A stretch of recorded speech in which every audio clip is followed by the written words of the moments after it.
In today's video, I show you guys how to fix crashes and make NFS Most Wanted 2005 run smoothly on Windows 10 and Windows 11. All you have to do is go to search menu and type run. Click on open it. Type sysdm.cpl and click on OK. Go to advanced tab and select settings under performance and go to data execution and prevention. Select this option guys, turn on DEP for all programs and services except those I select and then select add option and you just need to navigate to the game folder.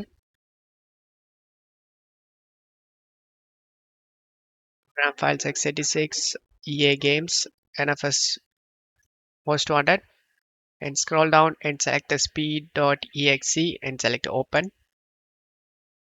Select again add option and scroll down and select this another game file and select open option and then select apply and OK. Select OK. And now for the changes take effect, just go ahead and restart your PC. After restarting your PC, you can play the NFS Most Wanted 2005 without any crashes.